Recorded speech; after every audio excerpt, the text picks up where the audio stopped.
Okay guys, so today we're going to look at the supply of labour. I got you to write the notes out on these yesterday or 2 days ago, so if you could just look at your notes, watch this video and then write in anything that I am saying that might be of use to you just alongside your notes, or if I say a couple of times in the video I might say write this in. Also, don't forget on your diagrams that you would have drawn into your copy on Wednesday.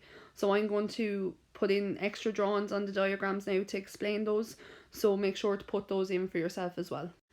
When we look at the supply of labour, it is the labour force multiplied by the number of hours worked by each individual. So that's the number of people in the labour force multiplied by the number of hours worked by each individual. And it's determined by three things. So first of all, it's determined by the number of people in the economy in the 16 to 66 age bracket. That may shortly increase to 67. And the government are looking to push it out to 70, and we've talked about this before, why that might happen, because if we have a wider working population age bracket, so that those people would be considered part of the labour force, then that means you have more people paying taxes, in particular income tax, and you have less people dependent on a state pension or any services that people who are past the national retirement age would be entitled to. So if you increase that retirement age, then they are no longer entitled to those services until they reach it. Therefore, it is less government expenditure. The second thing it depends on is the number of these people who are in this age bracket that are willing to work. So we know that some people don't wish to work and they exclude themselves from the labour force. We could be looking at people who have decided that they're going to be working from in the home, so like a house husband or a housewife. So those people are not willing to work. And then finally, the number of hours that is worked by these people. So we're going to look at how different demand and different supply curves relates to each one of these. So when we look at wages, we know that wages is the return for labour. But wages, an increase in wages actually can have two effects on the supply of labour. First of all, an increase in wages can increase the supply of labour, so it can encourage people to enter the workforce when they see the wage rate increasing. But also we see that an increase in wages actually can also decrease the supply of labour. So that may be because people decide that now they will work less and still earn the same money. Okay, first let us look at the wage effect on the number of people aged 16 to 66, or what we call the working population. Well, what we can see here from this curve, so it's a normal supply curve, meaning that if we see an increase in wages, so let's say we say W1,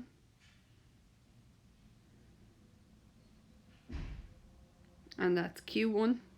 So at W1, Q1 is the amount of labour that's supplied, and when we see an increase to W2, we see an increase in the amount of labour, or the amount of people who are willing to participate in the workforce. Now, there's two reasons for this increase. So first of all, we see it has a positive effect. Remember, we say positive effects is when the arrows go the same way. But one of the reasons that it can increase is because in Ireland we know that we have free movement of labour because we're part of the EU. So immigration occurs when the wage rate increases here. So then the quantity supplied increases, and if we see the wage rate decreasing, which we would have saw during the recession, the emigration occurs, so people go to other countries to live. And this results in an upward sloping supply curve. So if I had lowered the wage rate down here, you would see a decrease in the amount of people. Remember, we're not saying that there is a decrease in the number of people between the ages of 16 to 66, but those people may leave or more people may enter. That's how the number of those people who are willing to work increase and decrease at any one point. Now, we apply the exact same supply curve to those that are willing to work. So what we're saying here on this supply curve is that when we increase the wage rate, so from W1 again, QS to W2, or decrease it, we're going to see so if we talk about an increase first, It's always going to be positive. Remember, when we say positive, we mean the arrows go the same way. So if wages increase, quantity supply increases, and if wages decrease, quantity supply decreases. This is always positive. So positive meaning the arrows go the same way, because more partners who stay at home may return to work because of the wage increase. People on job seekers allowance or benefit get a job because the gap between wages and allowances become greater. Or some people stay at work for a longer period to increase their pensions. So this always leads to an upward sloping supply curve. And the converse is true. So if we say that wages decrease, quantity supply may decrease because partners may decide to stay at home from work if their wages is not worthwhile. Maybe it's better to have one person working and one person at home if there's kids involved, taking care of the kids, because childcare is very expensive. You may see that if wages decrease, quantity supplies decrease, particularly if the wages make it are low enough that it's not worthwhile for the person to work, and they feel it's much better for them to go on job seekers allowance, have more free time, but maybe they also might work in the black or the shadow economy. And then finally, some people stay at work for a longer period to increase their pensions. Well, if the wage rates start to decrease, and we know this from the public sector, we talked about teachers, where a lot of older teachers retired because they knew that their pensions would decrease, and the government told them that their pensions would decrease if they didn't retire early, and that's what made their choice. So we say, please remember always that when we say that it's positive effect, we just mean the arrows go the same direction. Okay, so now we're going to look at this unusual concept called the backward bend in supply curves. So you might just want to write that into your notes as well. The wage effect on the number of hours worked. So we talked about the fact that sometimes if we see an increase in wages, we may see a decrease in the quantity supplied. So when wages increase, quantity supplied decreases. Now, we know that because the arrows are going in different directions, we call this a negative effect.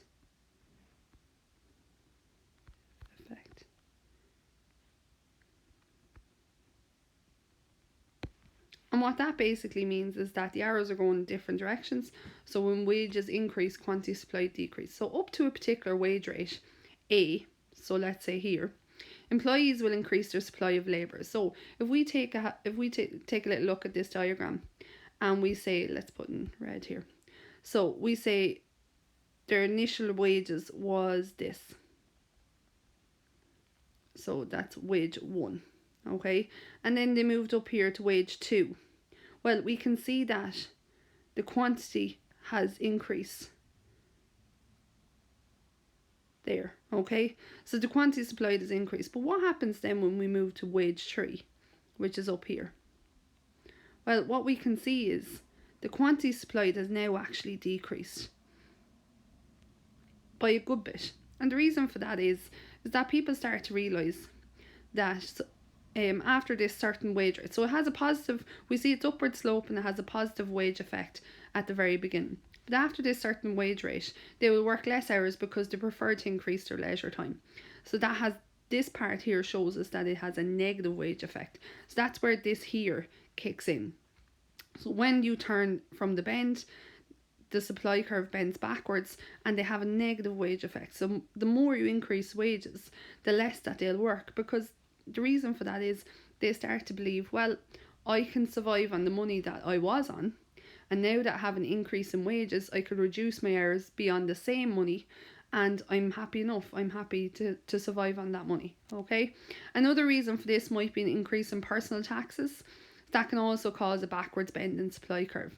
So for example, if their wages are here, and that's their net wages after tax, and then you see that their, let's say for example, the standard rate cut-off point, so put this into your notes please. If the standard rate cut-off point decreases, that means, for example, I think for a single person in Ireland now it's €38,000.